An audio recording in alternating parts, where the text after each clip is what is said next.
Muito bem, vamos dar início agora a mais um estudo na carta aos Hebreus. Hoje, a parte 2, vamos abordar os capítulos 3 e 4.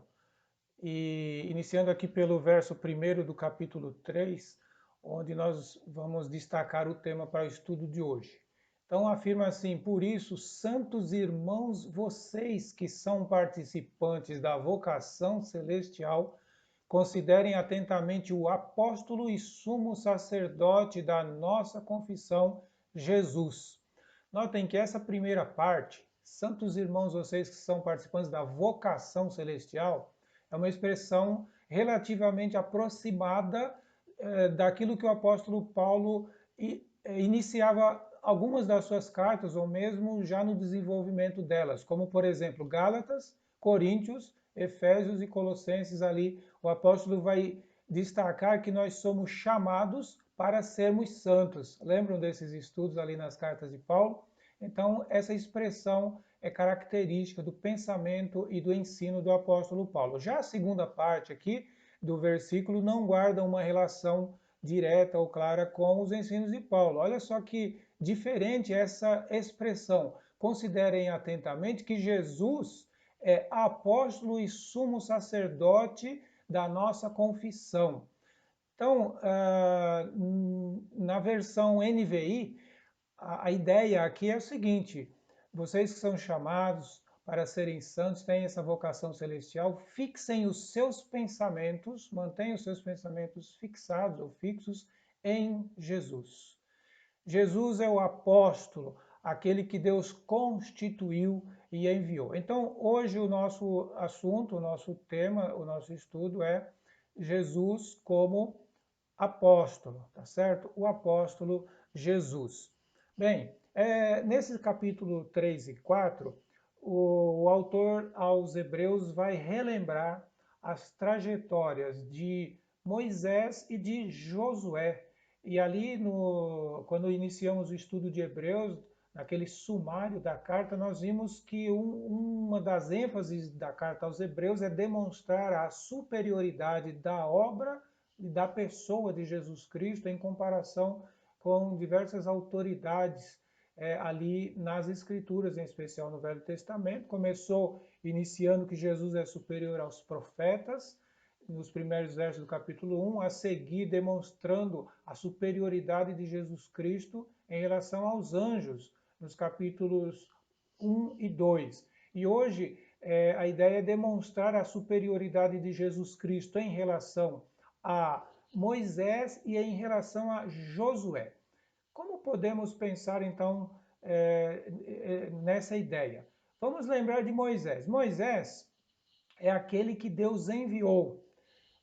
Embora no Antigo Testamento é desconhecida essa função, esse ministério de apóstolo, não se menciona esse termo. Apóstolo vem a ser instituído de maneira mais clara e efetiva no Novo Testamento. Entretanto, aqui em Hebreus, embora o autor não ligue diretamente esse título, essa função, a Moisés, mas você vai ver no capítulo 3, na leitura daqui a pouquinho a gente vai fazer, que há várias características de apostolado em Moisés. Moisés é designado por Deus, é enviado por Deus com uma missão frente ao seu povo.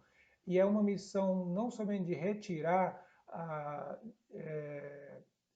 Israel, os israelitas, o povo de Deus ali do Egito, da opressão, rumo ao descanso em Canaã, mas embutido no seu ministério em Moisés está o quê? Anunciar a vontade de Deus, ensinar a palavra de Deus e, de alguma forma fazer discípulos, entre aspas, porque ele, como aquele que é chamado por Deus, aquele que recebe a palavra de Deus, aquele que recebe um ministério de Deus, e transmite todo esse conjunto de experiência para o povo, ele, entre aspas, né, também pode ser chamado de um apóstolo.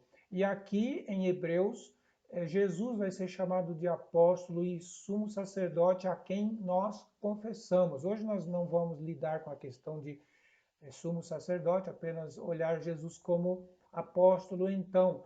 E só para a gente lembrar, por exemplo, nas palavras do próprio Jesus, ali Mateus capítulo 11, quando ele chama, venham vocês que estão cansados e oprimidos, e vocês vão achar o quê?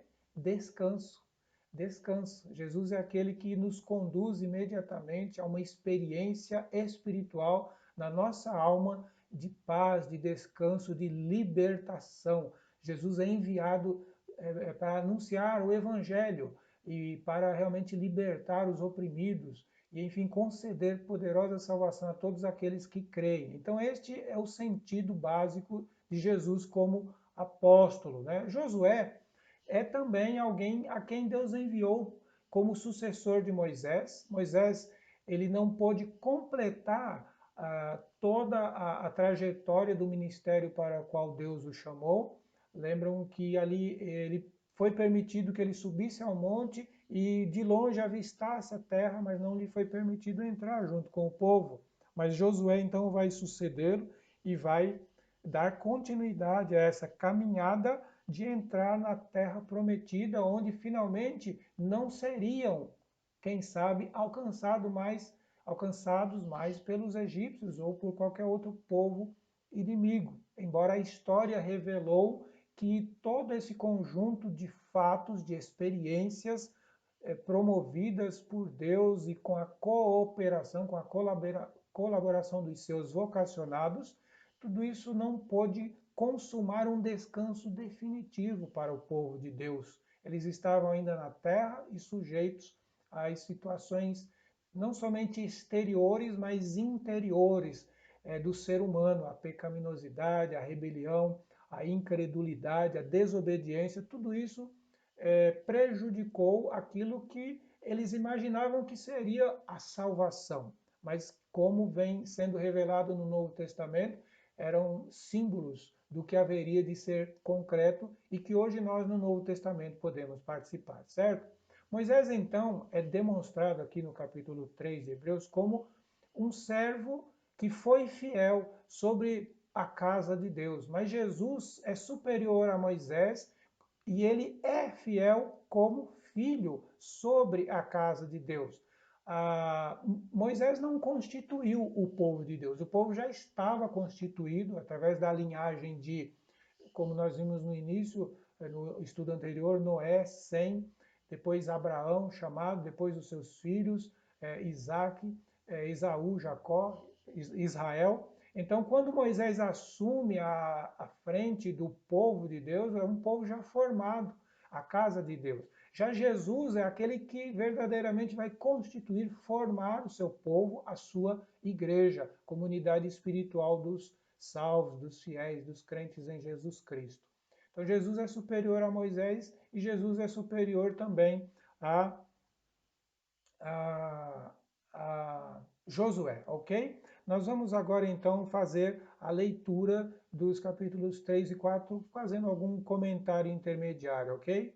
Por isso, santos irmãos, vocês que são participantes da vocação celestial, considerem atentamente o apóstolo e sumo sacerdote da nossa confissão, Jesus, o qual é fiel àquele que o constituiu, como também Moisés foi fiel em toda a casa de Deus. No entanto, assim como aquele que edifica uma casa tem maior honra do que a casa em si, também Jesus tem sido considerado digno de maior honra do que Moisés, pois toda casa é edificada por alguém, mas aquele que edificou todas as coisas é Deus. E Moisés foi fiel em toda a casa de Deus como servo, para testemunho das coisas que haviam de ser anunciadas. Cristo, porém, como filho, é fiel em toda a casa, e esta casa somos nós, que guardamos firme a ousadia e a exultação da esperança. Vamos dar uma paradinha aqui. Quando diz que Jesus, como filho, é fiel em sua casa, a casa que lhe pertence, a casa sobre a qual é constituído. Ele que disse, eu edificarei a minha igreja. E aqui, mais uma vez, em consonância, em harmonia com o ensino de Jesus e do apóstolo Paulo. Esta casa somos nós, a igreja, templo de Deus, templo do Espírito Santo de Deus. comunidade no meio da qual Deus se revela, Deus habita, Deus age, Deus se faz presente, Deus fala, Deus se manifesta. Amém? Então, Jesus é fiel a Deus em constituir e em conduzir e em salvar, regenerar completamente o seu povo, que ele chama, dentre outras coisas, de casa. E esta casa somos nós, se guardarmos firmes a ousadia e a exultação da esperança. Note que em Hebreus há muitos momentos em que a salvação, a participação nas bênçãos de Deus é uma realidade ao mesmo tempo concreta, que no que depende de Deus é assegurado, é promessa e ele é fiel para cumprir, mas no que depende de nós é uma realidade condicional. Ou seja, nós somos casa de Deus se guardarmos firme a ousadia e a exultação da esperança. Olha, no que depende de nós, então, há sempre um tom de alerta aqui na carta aos Hebreus, para que a gente não seja cristão acomodado com a mera profissão, declaração de crenças. Declarar crenças é diferente de viver em Cristo, de ser salvo, né? Então, só esse pequeno comentário aqui. Bem, na sequência, a partir do verso 7 do capítulo 3, vai ser reproduzido duas passagens bíblicas e comentadas. Elas estão ali, tanto no livro de Salmos 95, né? E ali ele vai reproduzir aquela situação, aquela realidade onde aconteceu a rebeldia, né, durante a caminhada no deserto. Então, como diz o Espírito Santo, hoje, se ouvirem a sua voz, não endureçam o coração, como foi na rebelião ou na tentação no deserto. São dois momentos de provocação e de tentação, onde o povo de Deus ele se colocou numa postura de questionar a ação, a autoridade de Moisés, de Arão, e da palavra de Deus em si, não obedecendo, murmurando, reclamando, cultivando ali, enfim, a idolatria e a imoralidade. Trechos estes que também o apóstolo Paulo vai questionar e reproduzir, em especial na sua carta aos Coríntios, a segunda carta, e vai confrontar o povo de Deus e incentivar o povo de Deus a não imitar a caminhada equivocada de Israel no passado. 1 Coríntios capítulo 10 e também em 2 Coríntios capítulo 6 vai mencionar questões relacionadas à desobediência, incredulidade e idolatria do povo de Deus. Então, ali no deserto, é onde o povo endureceu o coração e onde os pais de vocês me tentaram, diz Deus, né, pondo-me à prova, e viram as minhas obras durante 40 anos. Então foi uma atitude no sentido de desconsideração, de desrespeito, de falta de temor, de falta de observar o cuidado de Deus. E olha, nós somos tentados, às vezes, por algum aperto, algum momento de tribulação mais intensa na vida, nós somos tentados a deixar de lembrar ou esquecer as obras do Senhor no decorrer do tempo. Irmãos, a gente precisa estar atento para relembrar, prestar atenção no que Deus vem fazendo desde o início nas nossas vidas, para que na hora do aperto a gente não se distraia só com o aperto, se ocupe só com a dor do aperto e menospreze toda a obra que o Senhor Deus vinha realizando até então, né? Sejamos cuidadosos. E aí Deus diz, olha, por isso eu me indignei com essa geração e disse, o coração deles sempre se afasta de mim e eles não conheceram os meus caminhos. Assim jurei na minha ira, não entrarão no meu descanso. Então vem aqui um alerta aqui aos Hebreus, né, dos versos 12 ao 14. Tenham cuidado, irmãos, para que nenhum de vocês tenha um coração mau e descrente ou incrédulo, que se afaste do Deus vivo. Pelo contrário, animem uns aos outros todos os dias, durante o tempo que se chama hoje, a fim de que nenhum de vocês seja endurecido pelo engano do pecado, porque temos nos tornado participantes de Cristo, se de fato guardamos firme até o fim a confiança que desde o princípio tivemos. Amém? Então, esse é mais um dos alertas aqui em Hebreus. E como se diz, hoje, se ouvirem a sua voz, não endureçam o coração como foi na rebelião. E quem foram os que ouviram e mesmo assim se rebelaram? Não foram todos os que caíram no Egito por meio de Moisés? E contra quem se indignou Deus por 40 anos? Não foi contra os que pecaram, cujos cadáveres caíram no deserto? E a quem jurou que não entrariam no seu descanso, senão os que foram desobedientes? Assim vemos que não puderam entrar por causa da incredulidade. Aqui em Hebreus 4, mais um alerta em destaque. Portanto, visto que nos foi deixada a promessa de entrar no descanso de Deus, tenhamos cuidado para não parecer que algum de vocês deixou de alcançá-la, de alcançar a promessa de Deus, né? Porque também a nós foram anunciadas as boas novas, exatamente como aconteceu com eles. Ou seja, a gente está pensando aqui Jesus como apóstolo e mencionamos agora há pouco que Moisés foi uma espécie de apóstolo, justamente porque a forma como Deus chamou foi por meio do anúncio da palavra e das promessas, né? E a palavra que eles ouviram não lhes trouxe proveito, porque não foram unidos por meio da fé com aqueles que a ouviram. Olha que situação, né? Não praticaram a fé.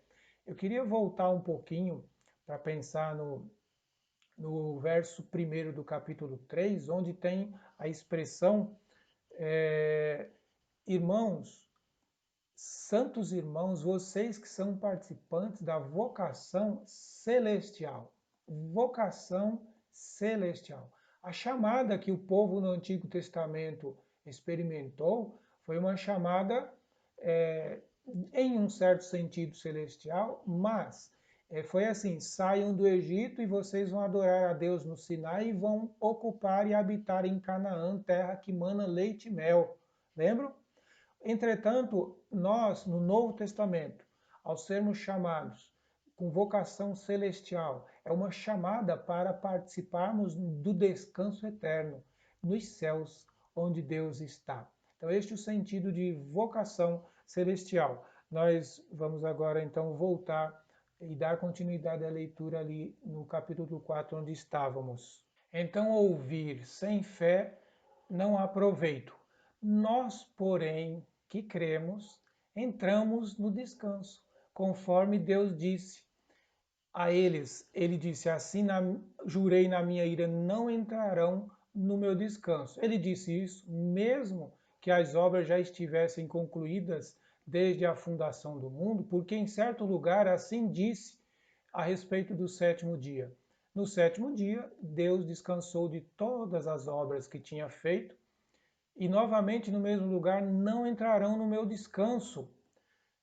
Visto, portanto, que resta entrarem alguns naquele descanso e que por causa da desobediência não entraram aqueles aos quais anteriormente foram anunciadas as boas novas, de novo determina certo dia, hoje, falando por Davi, muito tempo depois. Aqui é o Salmo 95. Segundo, antes tinha sido declarado, hoje, se ouvirem a sua voz, não emudeçam, não endureçam o coração. Ora, se Josué lhes tivesse dado descanso, não falaria posteriormente a respeito de outro dia. Ou seja, quando Deus, por meio de Davi, renova essa exortação para que o povo, ao ouvir a voz de Deus, não endureça o coração, porque resta um descanso.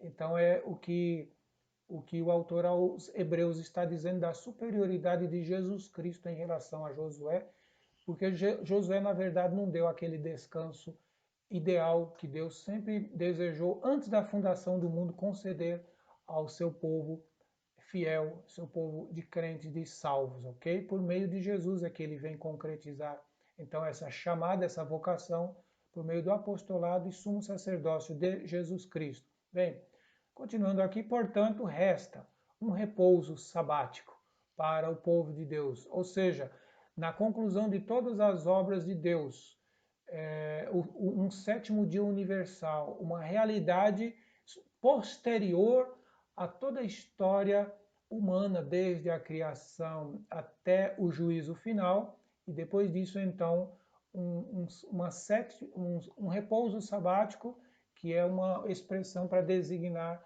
a eternidade posterior à conclusão da obra da criação e o seu fim histórico. Bem, porque aquele que entrou no descanso de Deus, que é Jesus Cristo, também ele mesmo descansou de suas obras, como Deus descansou das suas. E nós, unidos com Cristo, como nos ensina Paulo, somos também participantes. Portanto, vem aqui mais uma exortação, mais um incentivo, mais um alerta. Esforcemo-nos por entrar naquele descanso, a fim de que ninguém caia, segundo aquele exemplo mau, né, de desobediência. Mau exemplo. Por quê? Porque a palavra de Deus é viva, a palavra de Deus é eficaz e mais cortante do que qualquer espada de dois gumes e penetra até o ponto de dividir alma e espírito, juntas e medulas, e é apta para julgar os pensamentos e propósitos do coração. A ideia desse versículo é demonstrar o que vem no versículo 13 em seguida, né? Que não há criatura que não seja manifesta na presença de Deus. Pelo contrário, todas as coisas estão descobertas e expostas aos olhos daquele a quem temos de prestar contas. Ou seja, tudo que Deus vê, Deus pode nos falar, Deus pode nos confrontar e poderá ser usado em termos de julgamento, né? A gente lembra daquela cena de filme americano, quando um suspeito é apreendido, e aí o policial avisa, olha, você tem o direito de permanecer calado, e tudo aquilo que você disser ou fizer poderá ser usado contra você. Não que Deus precise de que a gente fale ou deixe de falar, de modo algum ele já sabe todas as coisas, mas aquilo que ele fala é verdadeiro, é fiel, e nós devemos levar a sério. Essa é a ideia da advertência aqui, né? Da exortação. Esforcemos-nos por entrar naquele descanso, a fim de que ninguém caia, segundo aquele exemplo de desobediência. E só mais uma coisa aqui. Nós estamos falando de promessas de Deus e não de ameaças de Deus, ok? Então, a palavra de Deus ela é rica em orientações, em incentivos, em promessas, em descrição da santidade, da grandeza de Deus e dos seus propósitos de salvar todo aquele que se arrepende e crê em Jesus Cristo. Então, nós somos salvos, nos aproximamos de Deus, ou somos aproximados dele, muito mais pelos incentivos, deve ser assim, das promessas da fidelidade de Deus, do que por ameaças e por medo. Os apóstolos e o apóstolo Jesus não anunciaram um evangelho de ameaças, mas sim um evangelho chamado de boas novas, né? A própria essência do apostolado é anunciar boas novas. A essência do ministério de Jesus Cristo como Salvador foi também anunciar boas novas. Então não é por ameaças, mas sim por incentivo à fé, à fidelidade, a levarmos realmente a sério o amor, a compaixão, a grandeza, a generosidade do nosso Deus. Amém? Gostaria de encerrar aqui renovando mais um dos alertas trazidos aqui em Hebreus, que serve para mim, para você individualmente, mas para nós coletivamente, como povo, como comunidade do Senhor Jesus. Tenham cuidado, irmãos, para que nenhum de vocês tenha um coração mau e descrente que se afaste do Deus vivo. Pelo contrário, animem uns aos outros todos os dias, durante o tempo que se chama hoje, a fim de que nenhum de vocês seja endurecido pelo engano do pecado, porque temos nos tornado participantes de Cristo, se de fato guardarmos firmes até o fim a confiança que desde o princípio tivemos. Vamos fazer uma oração? Senhor, abençoa a nossa vida com fortalecimento na fé, clareza no entendimento e força, poder espiritual para praticarmos com amor e perseverança a tua palavra, em nome de Jesus. Amém.